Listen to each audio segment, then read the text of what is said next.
Baik, kita lanjutkan kembali. Ini bentuk-bentuk dari primary healthcare tadi sudah dijelaskan bahwa pengertian dari primary healthcare adalah kontak pertama kali pasien dengan layanan kesehatan, ya. Kemudian memberikan layanan kesehatan esensial. Nah, di primary healthcare ini sebagian besar masalah kesehatan dapat diselesaikan dengan baik, ya. Kalau di BPJS Kesehatan atau JKN itu ada daftar 144 penyakit yang bisa ditangani atau dilayani di layanan kesehatan primer, ya. Sebagian besar masalah kesehatan itu bisa ditangani di layanan ini. Sehingga memang untuk jenis layanan kesehatan itu yang paling banyak adalah primary healthcare, ya.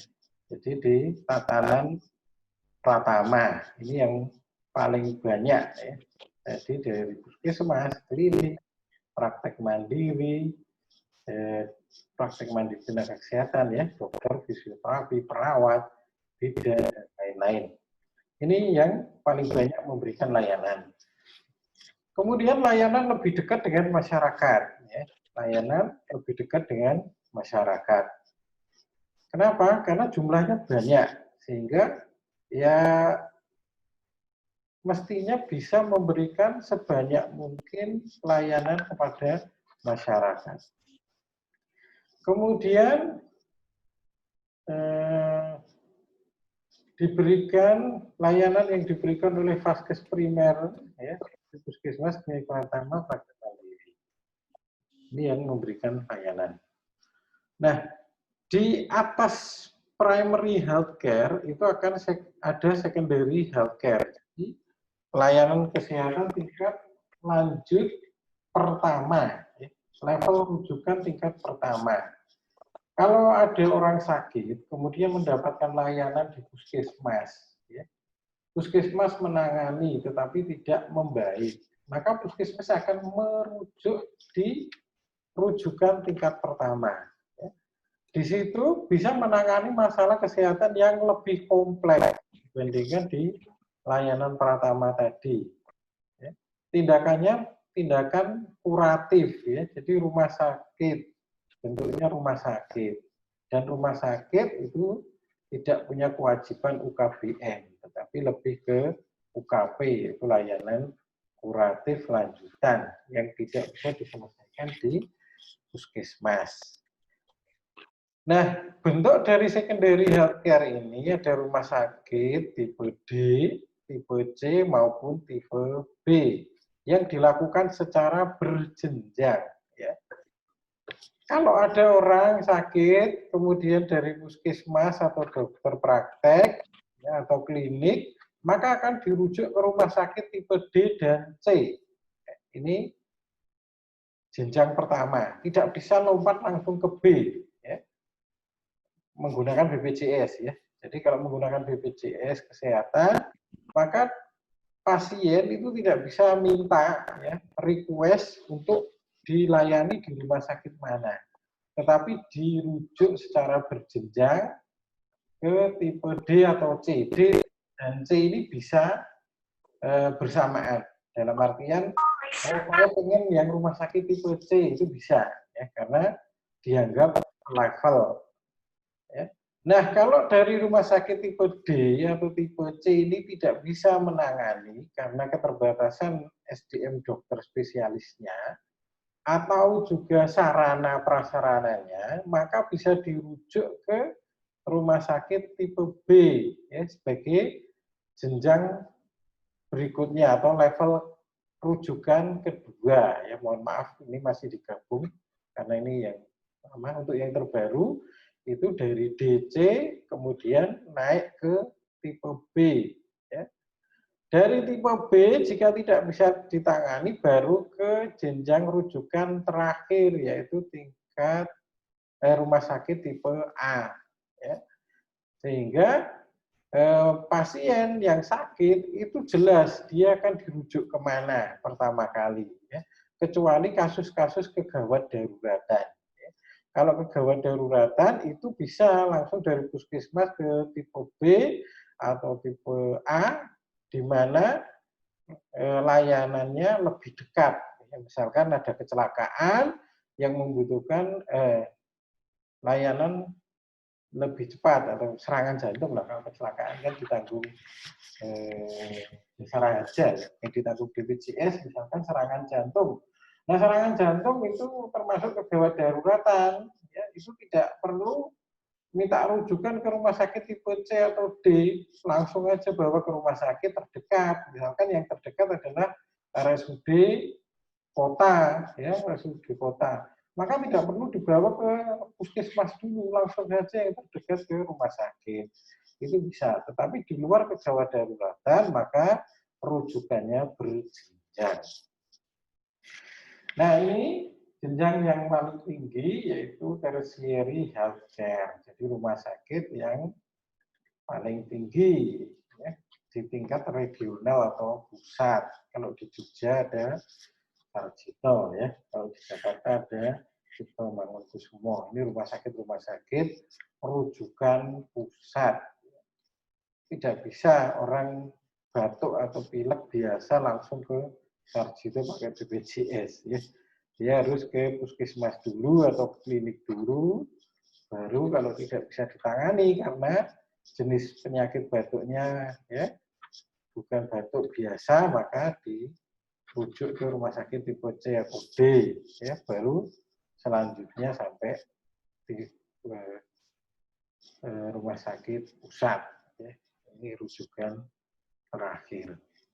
Nah, strategi pelaksanaan dari PHC menurut WHO, ya, yang pertama adalah mengurangi risiko kematian dari populasi miskin dengan memastikan akses ya, terhadap layanan kesehatan. Ya. Jadi, angka kematiannya ditekan, diturunkan dengan layanan kesehatan yang diperluas. Termasuk di Indonesia ini sudah mengupayakan ya program ya, pengiriman tenaga kesehatan sampai ke pelosok-pelosok daerah. Ya. Kemudian yang kedua mengurangi faktor risiko, ya, faktor risiko kesehatan, yaitu melalui promosi dan prevensi. Ya. Promosi atau mempromosikan kesehatan dan pencegahan atau prevensi terhadap faktor-faktor risiko. Yang ketiga, mengembangkan sistem kesehatan berkelanjutan, yaitu berjenjang tadi. Ini sistem kesehatan berkelanjutan dan menggunakan jaminan kesehatan yang melibatkan masyarakat, ya. Maka disebut gotong royong, ya, karena yang sehat akan mendukung atau membantu yang sakit. Ini asuransi JKN atau Jaminan Kesehatan Nasional. Sehingga apa? Masyarakat yang sakit mendapatkan sistem kesehatan berkelanjutan. Baik masyarakat yang miskin dengan PBI, penerima bantuan iuran, maupun masyarakat yang mampu dengan mendaftar mandiri. Semuanya diperlakukan sama, yang mendapat layanan kesehatan yang berkelanjutan. Kemudian yang keempat, mengembangkan kebijakan dan lingkungan kelembagaan yang memungkinkan. Ya. Jadi kebijakan PHC diintegrasikan dengan ranah kebijakan lain, yaitu lintas sektor, lintas program tadi untuk yang dilibatkan untuk mengejar kebijakan sosial, ekonomi, lingkungan, dan pembangunan yang lebih luas. Ya. Jadi kesehatan ini memang harus melibatkan banyak sektor, ya, supaya bersinergi. Ya. Coba bayangkan, mungkin Kementerian Perindustrian mengizinkan pabrik di tengah-tengah penduduk. Ya. Gimana jadinya? Pasti udaranya akan menjadi kotor. Ya. Mungkin ada limbah pabrik yang dibuang ke sanitasi di masyarakat, nah itu akan menyebabkan bahaya kesehatan. Ya. Maka harus izin dengan institusi kesehatan setempat. Ya. Supaya apa? Supaya pembangunan pun di masyarakat itu juga mendukung kesehatan masyarakat. Nah, kita bahas selanjutnya, syarat dasar terlaksananya PHC biasa dikenal 8A dan 3C. 8A terdiri dari kelayakan, ketersediaan, kecukupan, aksesibilitas, penerimaan, dan keterjangkauan. Nanti akan dibahas satu persatu. Ya, kemudian accessibility dan accountability. Ya. Sedangkan 3C terdiri dari complete, komprehensif, dan continuity. Ini syarat dasar terlaksana primary healthcare. Ya. Appropriate yaitu apakah layanan benar-benar diperlukan ya, sesuai dengan kebutuhan manusia, esensial manusia. Ya. Karena kesehatan adalah hak masyarakat, hak manusia. Nah, apakah ya, layanan ini benar-benar diperlukan? Ya, maka kita akan menilai ternyata memang layanan primary healthcare ini dibutuhkan masyarakat. Ya, karena masyarakat membutuhkan kesehatan. Sehingga layanan harus dipilih dengan benar dan dilakukan oleh tenaga yang terlatih. Ya, tidak sembarangan. Ya, maka tenaga yang bekerja di sektor kesehatan itu harus melewati pendidikan formal, bahkan harus lulus uji kompetensi. Berikutnya adekuasi, ya, layanan apakah sebanding dengan kebutuhan. Ya. Maksudnya adalah volume perawatan yang memadai untuk memenuhi kebutuhan dan permintaan komunitas. Ya. Sehingga apa? Layanan kesehatan akan diperluas supaya adekuat atau mencukupi kebutuhan masyarakat. Kemudian affordability, biaya termasuk dalam sarana dan terjangkau oleh individu ya. Jadi affordable ya, terjangkau oleh individu yang memerlukan atau menggunakan layanan kesehatan. Kemudian aksesibilitasnya layanan yang mudah dijangkau dan nyaman. Akses secara geografi, ekonomi, dan budaya. Ya, di sini aksesibilitasnya bahkan menjangkau sampai pelosok-pelosok daerah dengan menggunakan sarana transportasi yang sesuai. Kemudian acceptability yang bisa diterima, ya, penerimaan dari masyarakat dengan memuaskan. Ya. Kemudian availability, tersedia, artinya bisa diakses masyarakat kapanpun. Ya. Maka sekarang layanan kesehatan ya banyak yang buka 24 jam dan juga melayani layanan kesehatan jarak jauh ya, dengan telemedicine. Ya. Jadi konsultasi menggunakan handphone, baik WhatsApp maupun menggunakan aplikasi. Ya. Di aplikasi banyak itu yang melayani konsultasi kesehatan. Bahkan rumah sakit melayani konsultasi kesehatan dan persepan jarak jauh, tentunya dengan pendaftaran dan berbayar ya. Gitu. Sebagai pengganti layanan tatap muka langsung.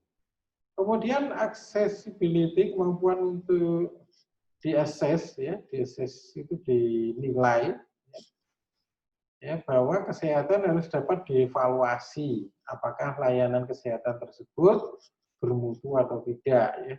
Kalau sekarang sudah ada akreditasi puskesmas, klinik atau dan rumah sakit, jadi layanan kesehatan pun dinilai oleh eksternal dari institusi tersebut untuk menilai kualitas mutu layanan.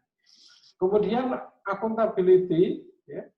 Accountability menyiratkan tinjauan berkala catatan keuangan maupun akuntan publik. Jadi pemberi layanan primary healthcare harus dapat di audit, ya, audit keuangan maupun audit ya, catatan keuangan oleh akuntan publik.